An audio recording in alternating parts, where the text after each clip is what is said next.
Assalamualaikum warahmatullahi wabarakatuh. Di sini saya Anita Arliani, mahasiswi dari PJJ Manajemen, ingin mempresentasikan hasil kerja saya dalam rangka memenuhi tugas ujian akhir semester di semester kali ini pada mata kuliah Digital Marketing dengan dosen Bapak Joko Suharyanto, SE MM CPOD. Di sini saya akan mengangkat judul tentang tren digital marketing di Indonesia pada sektor pariwisata. Baik, masuk ke pembahasan berikutnya yaitu tentang identifikasi dan analisis industri pariwisata. Yang mana industri pariwisata sendiri di Indonesia merupakan sektor yang sangat strategis. Yang mana sektor ini berperan penting dalam pertumbuhan ekonomi, penciptaan lapangan kerja, serta pemasukan untuk devisa negara. Dengan tren saat ini mengarah pada digitalisasi, personalisasi layanan, dan pengembangan quality dan sustainable tourism.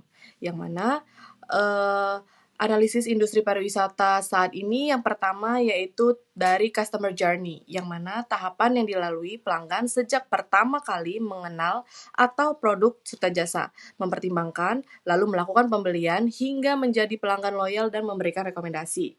Yang kedua ada digital funnel, yang mana model tahapan pemasaran digital ini menggambarkan proses bagi calon pelanggan dari mengenal produk hingga melakukan pembelian secara online. Dan yang ketiga, analisis berikutnya ada content marketing, yang mana strategi pemasaran dengan membuat atau membagikan konten yang relevan, bernilai, dan menarik perhatian audiens. Kemudian membangun kepercayaan serta mendorong tindakan seperti pembelian serta loyalitas pelanggan terhadap produk-produk wisata yang ada di Indonesia. Baik, kemudian untuk industri pariwisata saat ini. Industri pariwisata untuk saat ini khususnya di Indonesia menuju pada peningkatan quality tourism di 2026 dengan fokus pengalaman otentik, teknologi digital, serta personalisasi perjalanan, yang mana pariwisata Indonesia di 2026 ini kemungkinan akan mengalami peningkatan yang sangat signifikan jika diintegrasikan dengan produk-produk digital, sehingga ajang-ajang promosi ini bisa dilakukan untuk menjangkau wisatawan yang lebih luas lagi, bukan hanya di Indonesia tetapi di mancanegara, khususnya di negara-negara yang tidak memiliki sektor-sektor uniqueness pariwisata seperti di Indonesia. Yang kemudian, tren wisata digital meliputi pergeseran dari sekedar foto destinasi ke pengalaman yang lebih imersif, berkelanjutan, serta digital native. Baik, masuk ke pembahasan selanjutnya yaitu tentang tantangan digital marketing pada sektor pariwisata khususnya di pariwisata Indonesia. Tantangan yang pertama yaitu adanya kesenjangan teknologi dan infrastruktur.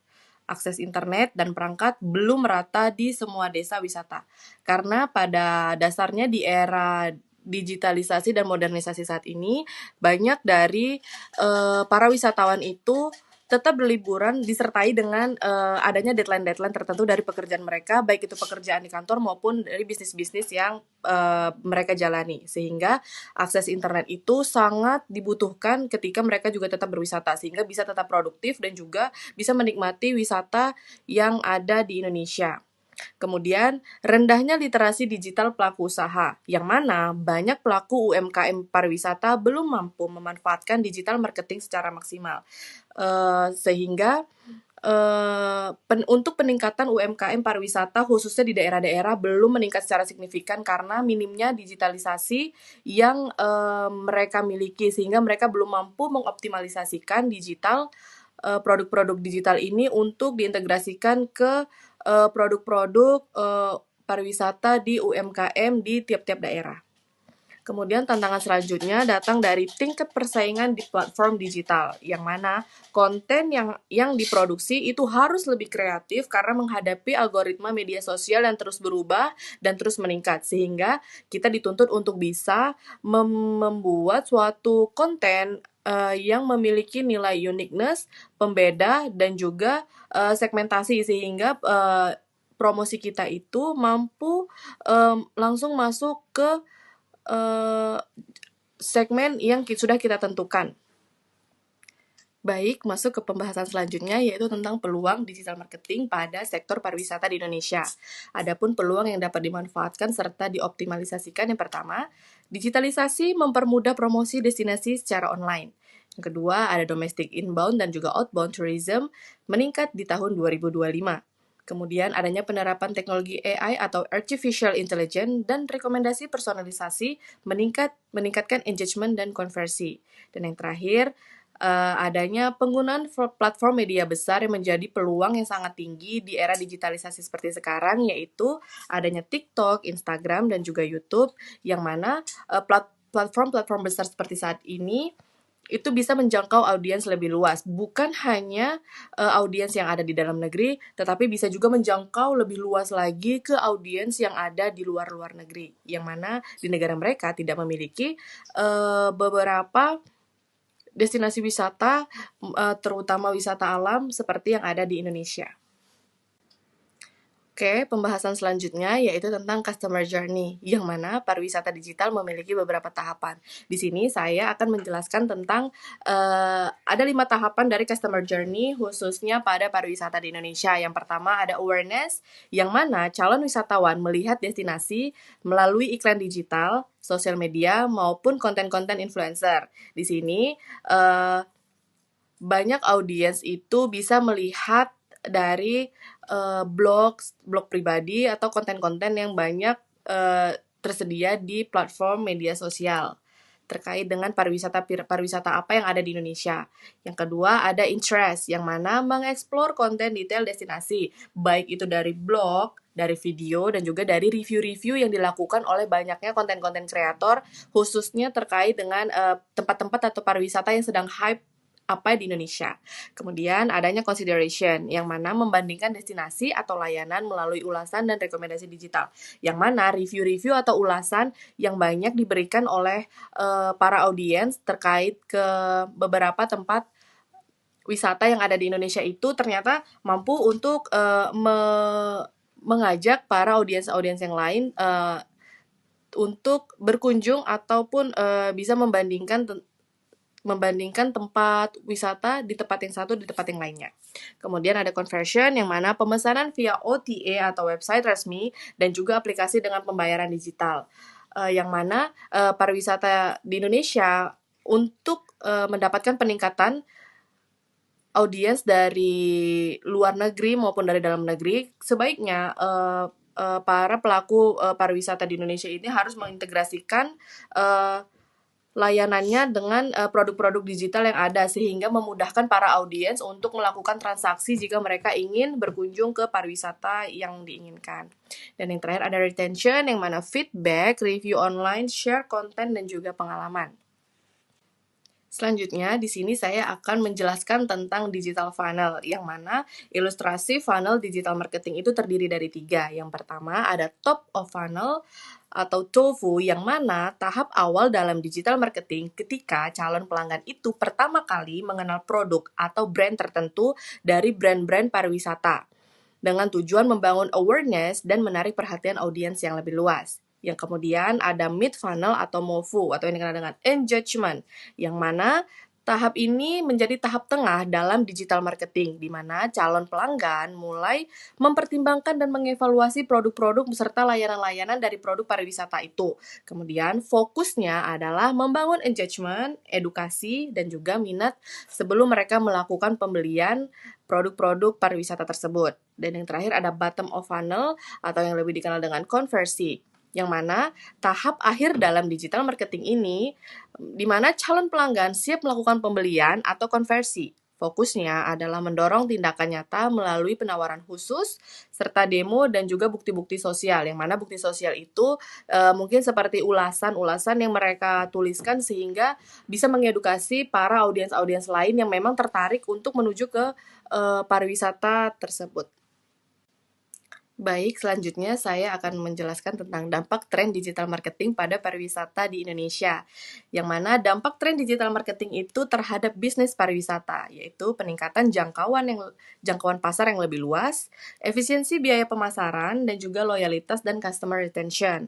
Kemudian adanya dampak tren digital marketing terhadap konsumen, yang mana pengalaman planning wisata bisa menjadi lebih mudah dan juga personalisasi dan juga itinerary untuk tujuan wisata itu bisa menjadi lebih mudah dengan adanya digital marketing. Kemudian adanya informasi relevan dan personalisasi rekomendasi, yang mana hal itu bisa didapat dari banyaknya review-review daripada content creator atau influencer khususnya yang memiliki konten tentang pariwisata-pariwisata yang ada di Indonesia. Sehingga informasi tersebut bisa dijadikan tolak ukur untuk kita mempertimbangkan lebih dalam lagi untuk mengunjungi kawasan wisata yang mau kita tuju tersebut. Kemudian dampak tren digital marketing selanjutnya yaitu terhadap masyarakat, yang mana kesempatan usaha UMKM lokal berkembang secara digital. Kemudian pengembangan desa wisata berbasis teknologi. Baik, kita masuk ke pembahasan selanjutnya yaitu tentang strategi digital marketing khususnya pada sektor pariwisata di Indonesia saat ini. Yang mana strategi digital marketing merupakan upaya terencana untuk memanfaatkan platform digital, konten, dan juga data analitik guna meningkatkan jangkauan yang lebih luas, engagement yang lebih luas, serta konversi kepada pelanggan dalam era pemasaran digital yang semakin kompetitif seperti saat ini.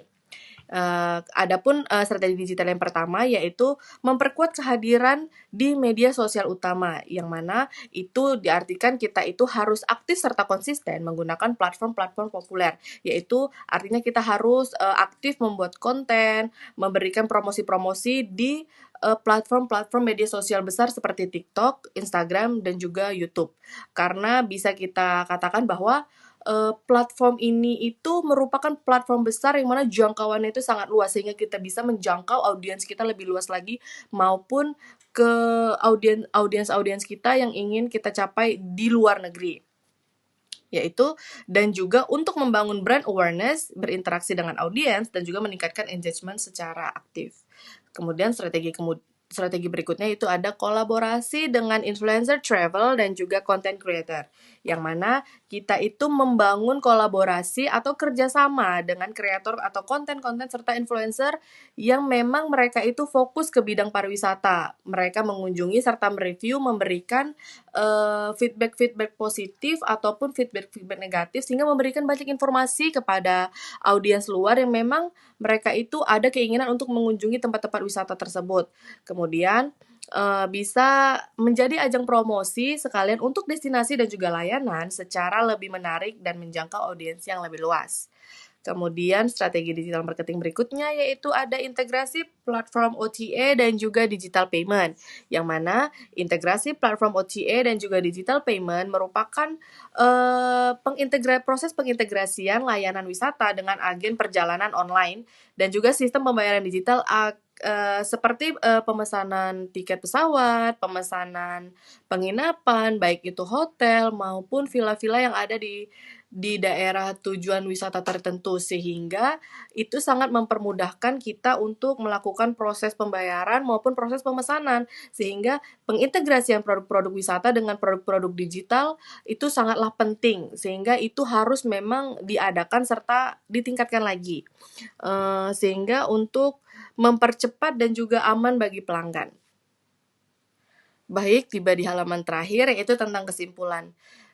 Yang mana digital marketing pada produk wisata khususnya di Indonesia, yang mana digital marketing menjadi kunci pengembangan pariwisata Indonesia dengan peluang terbesar pada media sosial, konten kreatif, dan juga OTA, personalisasi AI, dan juga pembayaran digital. Kemudian, strategi yang tepat dapat meningkatkan awareness, engagement, dan juga konversi pelanggan sekaligus memperluas jangkauan pasar, baik domestik maupun internasional. Pemanfaatan teknologi digital juga mendorong pengembangan UMKM, desa wisata, dan juga pengalaman wisata yang lebih luas, lebih personal, dan juga berkelanjutan, sehingga memberikan dampak positif bagi bisnis, konsumen, dan juga masyarakat secara keseluruhan. Baik, mungkin itu saja yang dapat saya sampaikan pada presentasi saya kali ini. Lebih dan kurangnya saya mohon maaf. Terima kasih. Wassalamualaikum warahmatullahi wabarakatuh.